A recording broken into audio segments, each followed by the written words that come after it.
Hey, Dan here from How I Stay Fit, and I'm joined as always by Jake Weeks from Leaner Stronger, and we're here for another quick episode of Brain Gainz. And today we're still covering the topic of ketogenic diets.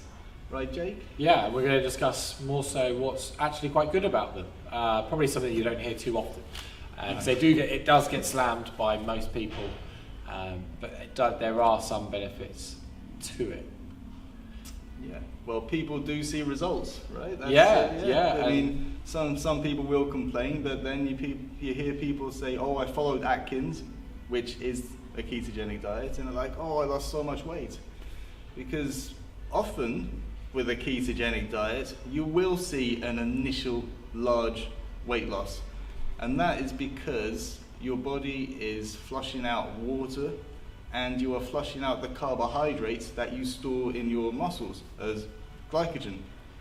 So initially, you'll see the scales go down quite significantly, and that can be very encouraging. You're like, yes, this is awesome. So it's one good point is it will motivate you to keep going and stick on a diet. But that is without going over and above and saying, well, you still have to stick to the principle of a calorie deficit. As we've mentioned before, you do have to stick to your calorie deficit for a longer term weight loss. But as Dan says, the initial drop can be quite motivating, and it does contribute to your overall weight loss. It does, yeah. But then also, with that, obviously it requires your food to be slightly different. And some people have cited, when asked about it, that actually a ketogenic diet is quite useful because it's quite simple to do. You tend to eat similar foods most days because you're probably, if you're a meat eater, you're limited to your meats and your fatty sources. So you tend to eat some of the similar stuff each day, so it's quite easy to prepare. Don't have to think about it. Yeah, right? You don't have to think too much. It's just kind of there and do and different variations of similar foods. Which is always quite useful for you. It's a time-saving exercise as well at times. Yeah, I mean, a lot of people, they find that they feel fuller on a diet like that too, So it's interesting. It's like, I suppose it's because of the higher fat protein content, it's good for satiety. Also, I think it can be better for adherence if you're one of those all or nothing type people. So as far as carbohydrates go, if we're talking about some really nice carbohydrates like, cereal or ice cream or something like that, okay, like one scoop of ice cream, let's leave it at that. How many of us can stop at one scoop of ice cream? I certainly can't. No, the temptation is there. The cereal box is there. You've had one bowl, but you want another 2, 3, or 5.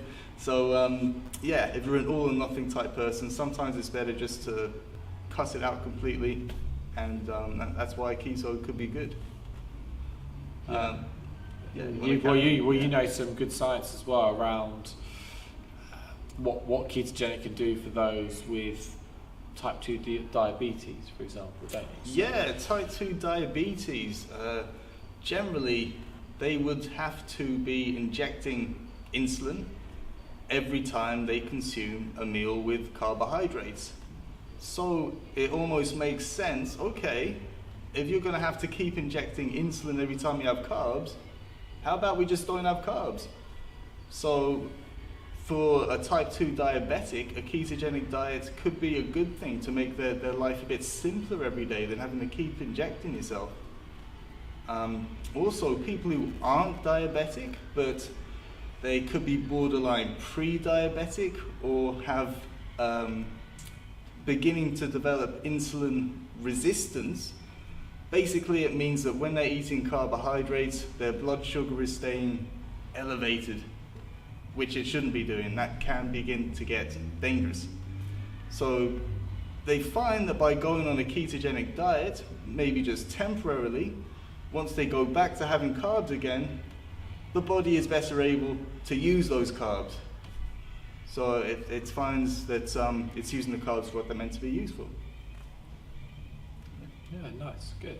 Yeah, so there are a few good pointers to a ketogenic diet. It's just you have to be quite particular, and someone that can deal with not eating carbohydrates particularly well because you're not going to get many of them. So Yeah. if you are looking to use it, just think about some of the things we've said and make your judgment from there, because it's not something for everyone, and there are reasons why it's slammed by people, good reasons as well, which we've discussed previous. Yeah. So But hopefully that's I guess useful. I guess it depends on energy output as well, right? I mean, Yeah. if you're an athlete, then you probably don't want to be doing a ketogenic diet.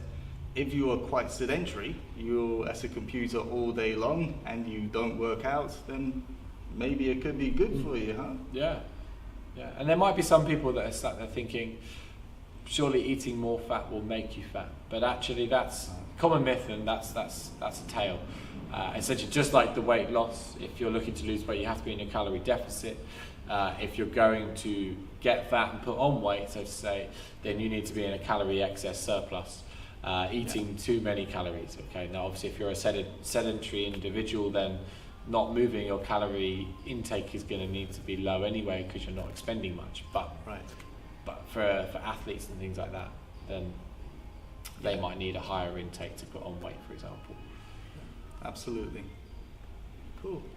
Right. So I think that So, about wraps it covers up. So thanks for watching. Till next time.